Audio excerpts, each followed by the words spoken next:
Hello everyone. Hope everyone's doing well. I'm going to do an update on this particular lock right here from Jimmy G, but I wanted to show you something that I just did on this is an SS Dev 15,000s, and they're nice and everything, but I like them with the handle. Well, they don't come with handles, not in the 15,000s. It's usually not even an option like in the 25,000s. You can select them with or without handles. And the 15,000 only come without handles. Um, I like handles on the ones that I'm picking here for a couple of reasons. And I just made this one really quickly, and I'll show you what I did. I just took some windshield wiper inserts. I broke off a couple of pieces. I didn't even have to like cut them real hard. I just put them in these pair of pliers and just twisted back and forth, and it broke off.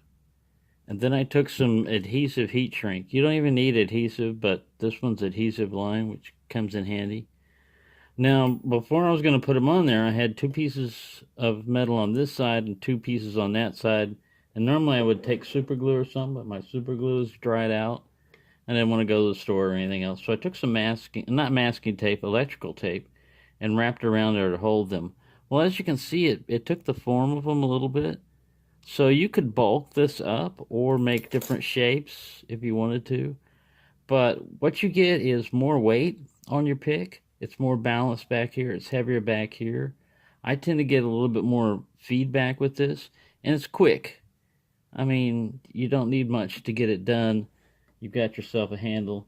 You can try popsicle sticks, but they're a little bit bigger. The ends stick out a little bit further. You'd have to break it off. I've done that before with popsicle sticks, but I just wanted to show you the quick way to add handles to an existing pick.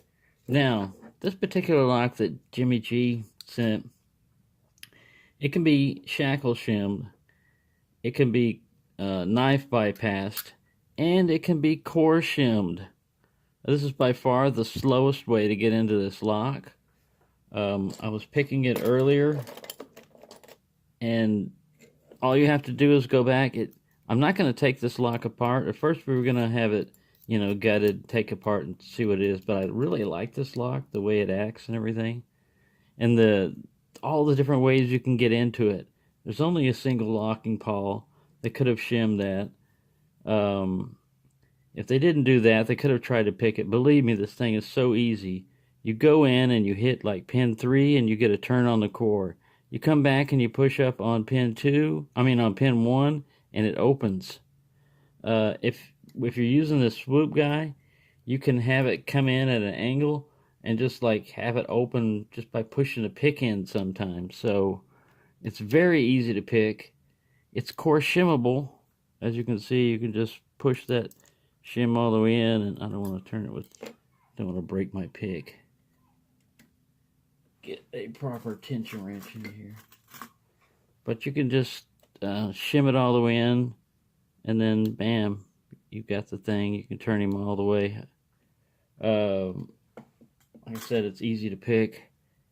Uh, front of the core shimmable. Let me get a pick over here.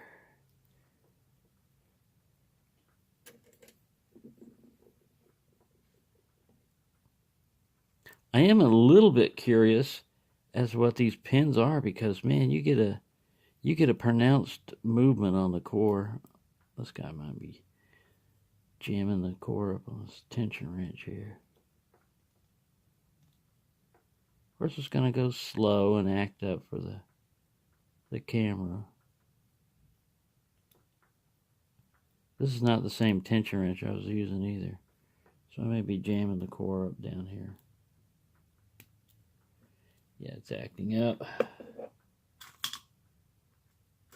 Get a bigger one over here. See if this guy will work.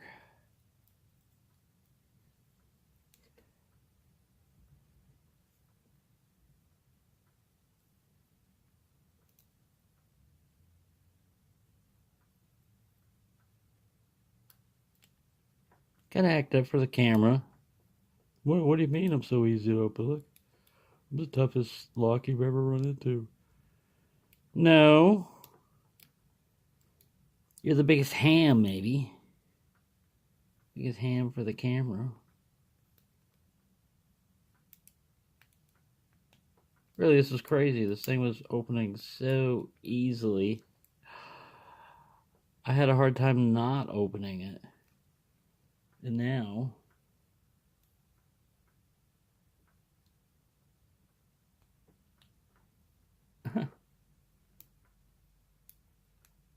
One of them strange locks, man. I'm telling you. There we go. I hit pin 3, and I got this turn on the core. Now you go up to pin 1, and it's open. That's as far as that thing goes. It's its limit. But you can usually get that a lot faster. There. So there you go. It's a mystery as to why.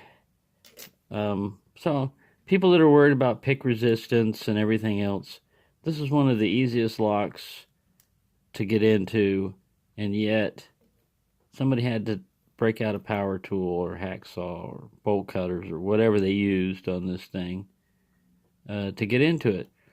What's a mystery to me also about this lock is if you push it all the way down like this, about where it would be locked, look at how would you cut that and not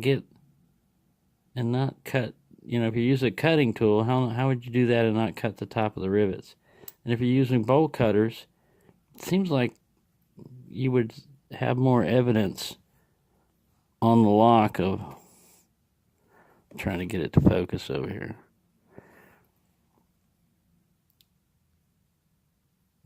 That to me looks like a cut rather than a bolt.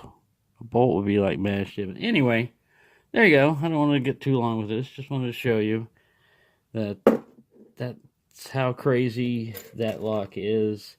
And the pro handle, basically. I think WizWazzle or somebody did that a while back, and I watched. You just said, just take another same insert, wiper insert that you're using, and slap a couple of slabs over there and heat shrink it, and you're done. The adhesive helps because then it won't slide back and forth. It'll just be stuck there. So thanks for watching, and happy picking, everyone.